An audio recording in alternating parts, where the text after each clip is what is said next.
बिस्मिल्लाहिर्रहमानिर्रहीम। अस्सलाम वालेकुम नाज़रीन सामईन, कैसे हैं आप लोग। उम्मीद करती हूँ कि अल्लाह ताला के फज़ल व करम से आप लोग बिल्कुल खैर खैरियत से होंगे।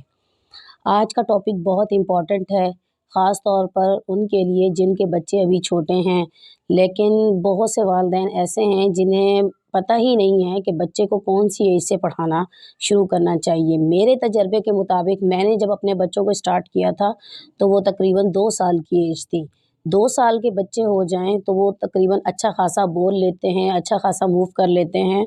तो उनको आप लोगों को चाहिए कि उन बच्चों को आप लोग उसी टाइम से 2 साल के बच्चे हों, 2.5 साल के बच्चे हों, आप लोग स्टार्ट कर सकते हैं उन्हें पढ़ाना। उसका तरीक़ाकार ये है कि आप लोग कॉपीज़ दिला दें उन्हें, कॉपी और पेंसिल्स दिला दें और कलर्स भी दिला दें।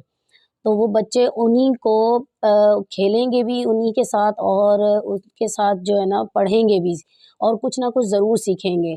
बजाय इसके कि वो कुछ गलत बातें सीखें, तो वो इसके साथ खेल-खेल में ज़रूर कुछ ना कुछ सीख जाएँगे। तो मैंने भी इसी तरह से अपने बच्चों को स्टार्ट करवाया था, माशाल्लाह माशाल्लाह से इसका मुझे बहुत अच्छा रिज़ल्ट रहा। तो मुझे उम्मीद है कि अगर आप लोग भी इसी तरह से, जिस तरह से मैंने आपको बताया है, इसी तरह से आप लोग अगर अपने चाहते हैं कि बच्चों को अच्छा इंसान बनाएँ, अच्छा वो पढ़ सकें, ज़िंदगी में अच्छे तरीके से वो कामयाब हो सकें, तो आप लोग भी अभी से स्टार्ट करें ताकि वो अभी से ही उनमें पढ़ने की आदत हो और खेल की भी, यानी कि वो खेल-खेल में ही पढ़ना सीख जाएँ।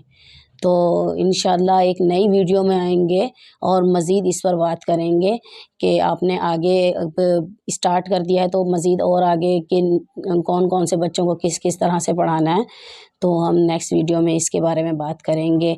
इसके अलावा आप लोग मुझे कमेंट बॉक्स में बता सकते हैं कि मुझे किस टॉपिक पर बात करनी चाहिए बच्चों के हवाले से, कि छोटे बच्चे हों तो उनके लिए कौन-कौन सी प्रॉब्लम्स हैं, या जो भी आपके ज़हन में सवालात हों तो आप मुझसे शेयर कर सकते हैं। इससे मुझे भी एक टॉपिक मिल जाएगा और आप लोगों के भी सवालों के जवाब मिल सकते हैं।